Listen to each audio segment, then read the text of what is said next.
You are locked into the padded room with DJ Waffles on rollingout.com. DJ Waffles on the check-in, man. You already know what it is. It's your boy DJ Waffles on the check-in, and you're tuned into the padded room on rollingout.com. Thank you to all the viewers that tuned in today for the first show. And you know, my first show is definitely going to be about producers on our segment today. I'm happy that y'all actually tuned in. Y'all going to be on this show. Y'all going to be starting to see a lot of influencers. Y'all going to see some models. Y'all going to see some artists. You're going to see some entrepreneurs. And once again, I really appreciate y'all tuning into the show because it's going to be so crazy. So right now, I'm going to get right into my first guest. Obviously, y'all see him on social media right now because he's going to take us up a little bit more than what we need to be up right now. But you can introduce yourself, sir. Hey, yeah, boy. They already know what time it is, man. Drumma Boy, D-Boy Fresh, man. What's good? So listen, right, first of all, I was getting critiqued on how to say, hey, boy, before you even walk in here. Shout out to the producers of the show and stuff like that. They were trying to make sure that I get that the right way. How do you actually say it? Like, is it, how do you spell it, first of all? How do you spell A-Boy? A-Y-E. Uh-huh. And then Y-E-A-H-H-H. And then 3 H's, okay. And then B-O-Y-Y-Y. With ETC on it, etc., etc., etc. Because so it's like, hey, boy. You know what I'm saying? All right, so listen, man, we definitely appreciate you coming by to the show today. So we definitely wanted to get into like the history of who Drumma Boy is. If you can, just give us a little bit of how you got started as a producer from like, you know, University of Memphis, type of stuff like that. Take us to that part. Yeah, for me, coming up in Memphis, like even before the college level, like I was making placements in high school. Right. So when I was starting varsity basketball in like 9th grade, the coach was like, why don't you play some of your beats? He knew I made beats. Everybody kind of knew I was making beats just because of these bass tapes. So the coach was like, why don't you play some of your beats during the warm-ups? You see what I'm saying? So I was like, all right, I'll bring some beats up here. Started playing beats during the warm-ups. And that was really when I started seeing, like, learning about seeing choreography and seeing girls putting together dance patterns and cheerleaders, like, stepping to different beats that I would make and whatnot. You know what I mean? And throughout all of the high school systems, anybody who played us, they kind of got familiar with Drumma Boy just because of the warm-ups, you know what I mean? And then from that, I bumped into Gotti, I bumped into Ball and G, I bumped into Player Fly, a lot of cats just in the mall, or cats who came through Cordova, going through games, Gangsta Booze, the whole nine, and was producing for all of them. So by the time I got to college, you know, I was sneaking off to Atlanta, you know what I mean? Doing production for Pastor Troy, Young Jeezy, you know, and things of that nature, Jody Breeze. You know what I mean? So really getting into the production, man, it's all because of Big Bro. I have to like always mention Insane Wayne. Like that was what really merged me to making beats, because he was making beats. Jazzy Faye making beats, Carlos Brody, Slice T, all the legendary producers from Memphis, Paragon, all of them was making beats. So and you're at what age? When I'm seeing them doing it, it was like 12, 10 through 13 was just like a fly on the wall. Just watching Big Bro. You know what I mean? And then my mama got me my first keyboard because I got into a lot of trouble. I almost like killed somebody with a clarinet case. And my mom was like, she moved me to Cordova. That's when you know you into music. He almost killed somebody with a clarinet case. Yeah. Make sure y'all. Because it ain't really cool. Like, you know what I'm saying? Like, a lot of niggas will try you or he play clarinet. He ain't about that life. Like, you know what I'm saying? Right. And that's where that D-boy side, that's where that survival or nothing come from. Anybody growing up in Memphis, you gotta learn how to survive. Period, point blank. And once you set the trend that you not to be fucked with, ain't nobody finna fuck with you. You know what I mean? So for me, it was always about earning respect. You know what I mean? And I take an ass whooping from my daddy, but I'm not finna take no ass whooping from no nigga. So then at 14, they said that you actually produced your first entire album at 14 years old. Yeah. How does someone even mastermind something like that at the age of 14? Like that's huge. I don't even think that it's kids right now, the way that music is, you can do it, but I just don't think that like at that time and point they can actually go through the process to put that together. Like 14 years old, I produced a whole album. Yeah, I produced this group called Trill, Treal, and they was from Bartlett, like suburbs, outskirts of Bartlett. It was even past Bartlett, way the fuck up Somerville, Right. somewhere. You know what I'm saying? And my boy Arthur Sidney plugged me with them. He was always like, man, I got this group. They was all like 18, 19. I was the only cat who was making beats, and I was like, shit, I'm a fuck with y'all. I got it. And see me, I love practice. Right. You know what I mean? Right. So I like practice. You know what I mean? Right. Cats like Allen Iverson, people, anybody who joke about practice, to me, Right. I kind of just lose respect for you a little bit. You Right. know what I'm saying? And you look at the results. He has no rings. Right. If you want the MVP, that's cool. Go to the chip a couple times, that's cool. But look at the Kobe's, look at the Michael Jordans, look at the LeBron James, look at Steph Curry. A lot of guy times. who didn't have what LeBron had, you know, as far as genetics or just jumping ability, being able to dunk on any and everybody or whatever, like, you know what I'm saying, or just the greatest shot in life like a Kobe, or, you know what I mean? And he practiced. Right. He started dribbling with tennis balls. He dribbling with the eye blinders, you know what I'm saying? I'm doing Right. everything I can to make my game better. You see what I'm saying? And working with the bottom of the bottom is what made me able to work with the top of the top. Definitely. You know what I'm saying? And coming from nothing, if you can turn nothing into something, that's the formula. So let the world know also about like with your dad, like how he betted you about, because you know you made 20K. Because I remember you telling me the story also. 100K. 100K that you had to make 100K. Your dad wanted you to make $100,000 and produce it, and then this is what you can do. He would ride with you if you can do this. Yeah, Is that what was I'm like saying? to go into the college era, like probably by my sophomore year. You know what I'm saying? I'm getting 20 bands and 15 bands for a beat. You know what I'm saying? Right. Like my freshman year in high school, Pastor Troy paid me $8,000 for 2 beats. You know what I mean? So I'm like, yo, I'm over here with it. Like I'm already in my career. I'm already in my business. Right. You see what I'm saying? I don't really need school, but I'm a hold on to this just for the relationships, the people I know, and I'm gonna get Drumma Boy the name as big as I can before my pop even knew about that shit. Cause I know he gonna want to box and fight and scrap, and yeah, we can get it on. Right. You know what I mean? So by the time he found out, of course he was like, man, where you at? I was in Atlanta. He was like, I don't give a fuck. Where you at? Pull up. Right. Took me about 7 miles. You know what I'm saying? But Right. I pulled up. You know what I Right. mean? Like, what's up? And we sat down, we talked like man to man. Right. And I had about $10,000 in my pocket.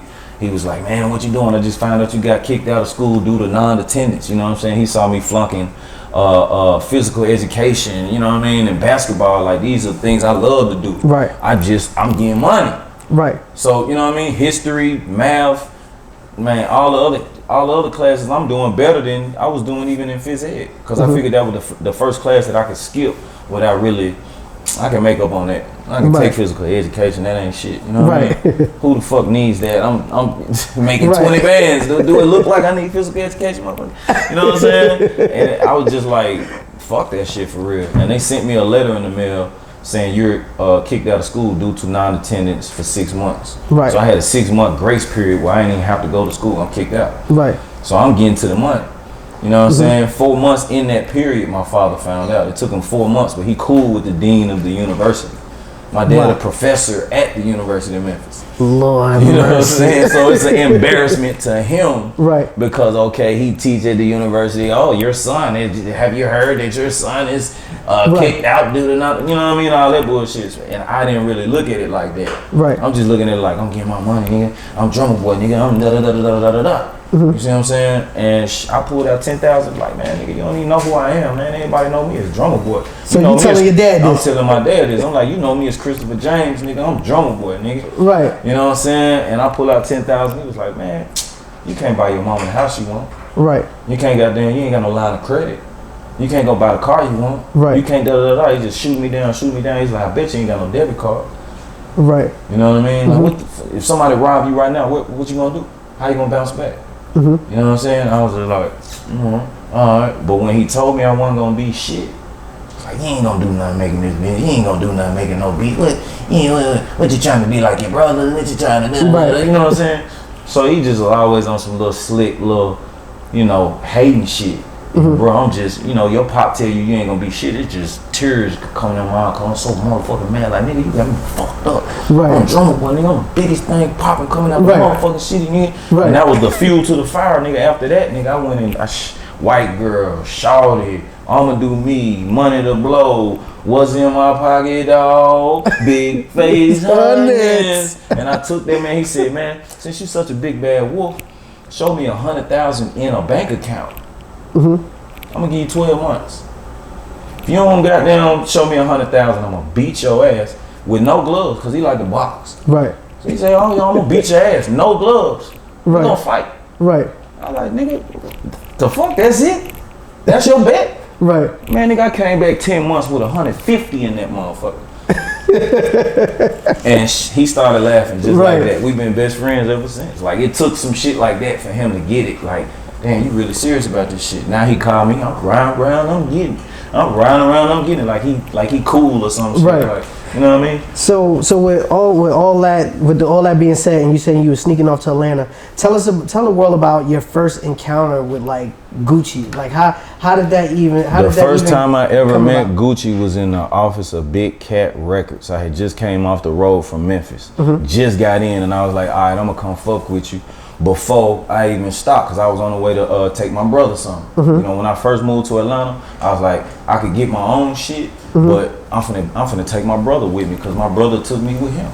Right. You know what I mean? So I was like, I'm gonna get the 3-bedroom crib, so my nigga Swizzo and my brother could goddamn come. We had DSP, Drum Squad Productions. So I was like, nigga, I'm not leaving my niggas out and I was on the way to take them something, but I was like, let me stop at Big Cat Records while I'm already in the city, because I got a house way out in Stone Mountain. You know what I mean? So I was like, fuck that shit. Let me just stop up here right quick.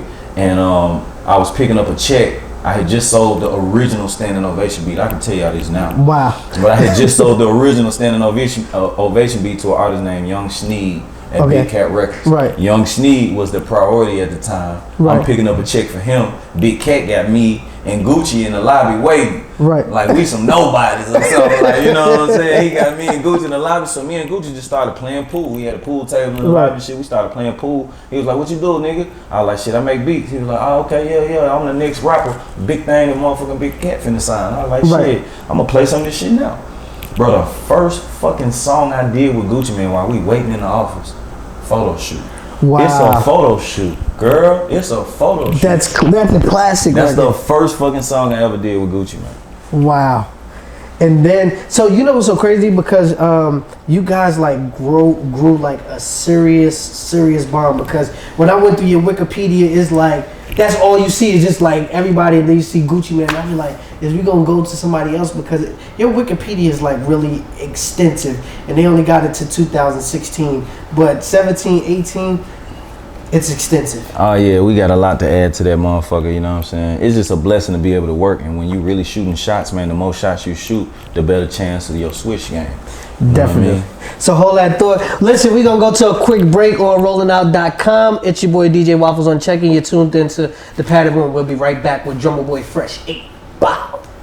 You are locked into the Padded Room with DJ Waffles on rollingout.com. Your boy DJ Waffles on checking, man. And you're back on the Padded Room on rollingout.com. It's your boy DJ Waffles on the check-in, and I told y'all I'm here with Drumma Boy right now. And listen, man, I had to get back to this because we had got cut off, but listen, I just wanted to talk to you because I've known you for a little while, and I just had this list. And I just want to say, if the people actually know that you had songs with like all these people, you had Bankroll, Fresh, Chief Keef, Zaytoven, Nicki Minaj, Eastside Jody, Young Dolph, Gangsta Black, Gloss the Boss, Yo Gotti, Wiz Khalifa, Project Pat, Soulja Boy, Future, Jagged Edge, Gangsta Boo, K Michelle, Lex Luger, Waka Flocka, Gucci Mane, Lil Twist, Lloyd, Trey Songz, Kevin Gates, Marsha Ambrose, Miss B, Mr. Mac, Lex Luger, Rick Ross. That's just to name a few. That's not even like Charge. How do you? That's from like 2002 to 2016, and I did my homework, and there was actually 258 collaborations that you've done. That's how many people you worked with, not including like the 2017s, the 18s, the young MAs, like I didn't even say NBA, young boy, the big records that you even got now. Like, how do you even keep up with that? Like, can somebody say like you did this record with this person and where were you, and you can probably still remember? Oh yeah, for sure. I'm working on a book, Behind the Hits. Okay. So I'm excited about that, and that kind of tells the story of each song that I produced, kind of what I learned from it, what I feel like I could have done better, and the relationships behind it. So I'm excited to release that book. I'm working on that with Tamiko Hope. So that's really gonna be a good part of it. And keeping up with it, I let Wikipedia keep up. They speak to Wikipedia because they're not up to date. I got you can't keep up with me though, so it's like, you know what I mean. It's like you might catch some shit that I did in 2014 just now. So let me ask you this: the New York Times in 2009 they rated you as one of the top 4 producers to actually move in the culture of Atlanta music. What do you rate yourself at right now? And it's about to be 2019, 10 years later. I don't rate myself though. I'm not here to rate me. That's what the fans and the people and the newspapers and the outlets can do. Like I'm just here to make music and be great. I'm on the court, so I don't have time to rate myself. You know what I mean?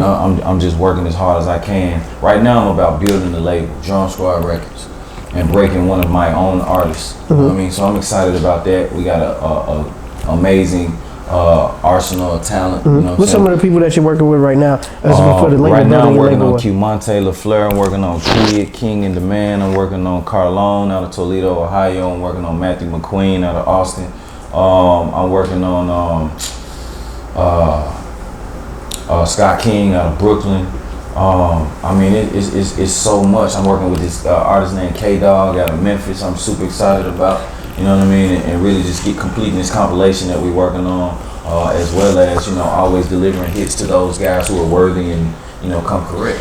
As for one person, how do you manage all that? I know it has to be a lot of structure, but how do you manage all of that? You making beats for upcoming artists, you have a label, you in the cryptocurrency, you got a store down the block, like you got so many different ventures. How do you actually maintain that as one person? Because that seems to be like a lot, and I probably didn't even name everything else. You got a clothing line. Man, we got the House of Fresh, we got the pregame sports bar and grill. We're about to launch and open on Martin Luther King. You know what I mean? It's about multiple revenue stream, and understanding that's what I did pick up from school.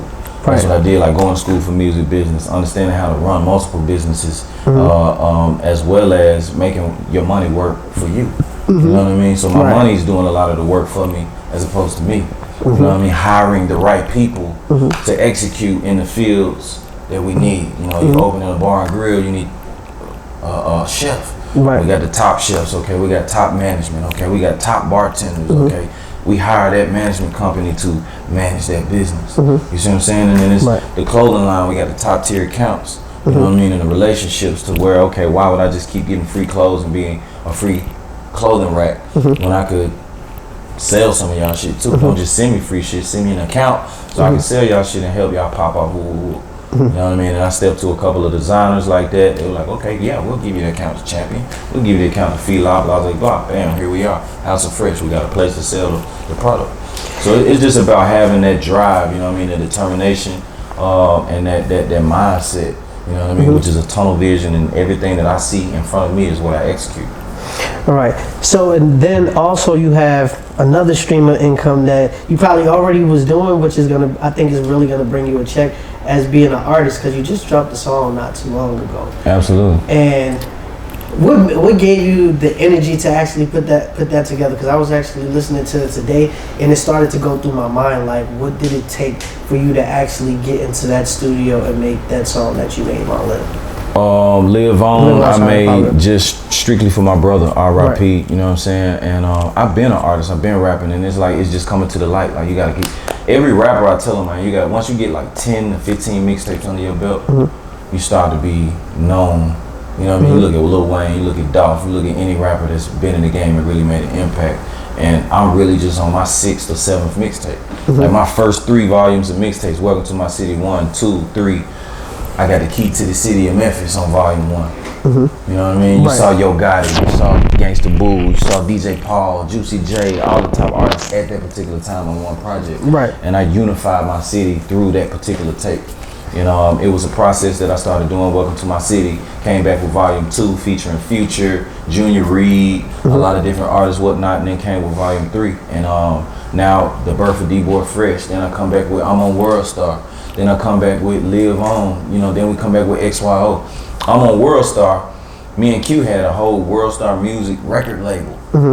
That song brought for me. Just because I made that song, I rapped on it. I went and put 2 Chainz, went and put Gucci Mane on it. They come and shoot my video. They bring French Montana, Cubana Lust, and all of that. If you notice, I'm on World Star's got French Montana in it. Cubana Lust is in it. I brought my boy Young Buck in it. You know what I'm saying? And it was crazy because, man, to have World Star say, yo, we gonna put the money up.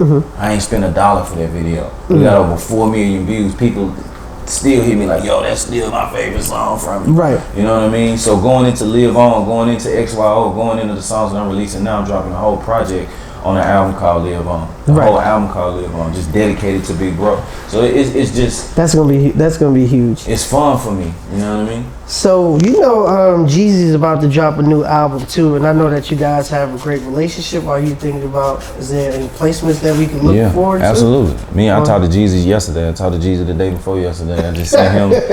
I sent him like 20 tracks so far with TN104, and I believe he's recorded about 5 or 6 of them. You know what I mean? So, you know, it's hard to say exactly what's gonna be kept. But we working. You know, when I spoke to a couple of people here, they just started like little birdies just started calling me and like, oh, ask him this, ask him that. Do you got this on? Because you seem a little secretive sometimes.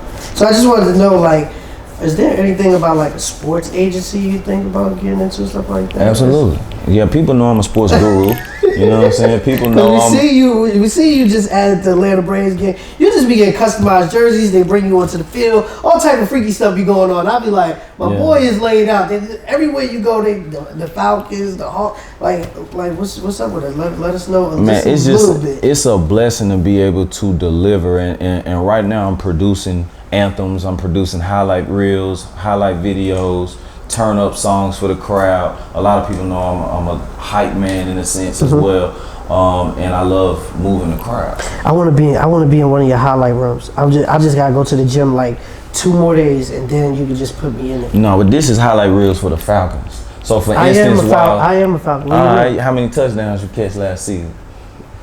That was. Bless the hearts of those that pray. I'm gonna be in it.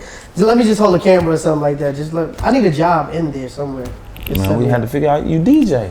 Wow, you got to DJ the crowd. That's crazy because we'll put something together, man. The Braves want me to start hyping up batting practice. Okay.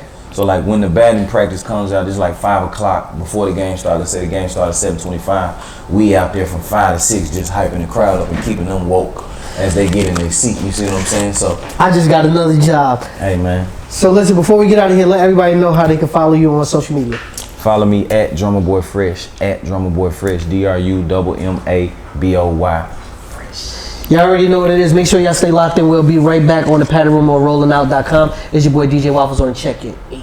Wow. You are locked into the Padded Room with DJ Waffles on rollingout.com. It's your boy DJ Waffles on Check-In, man.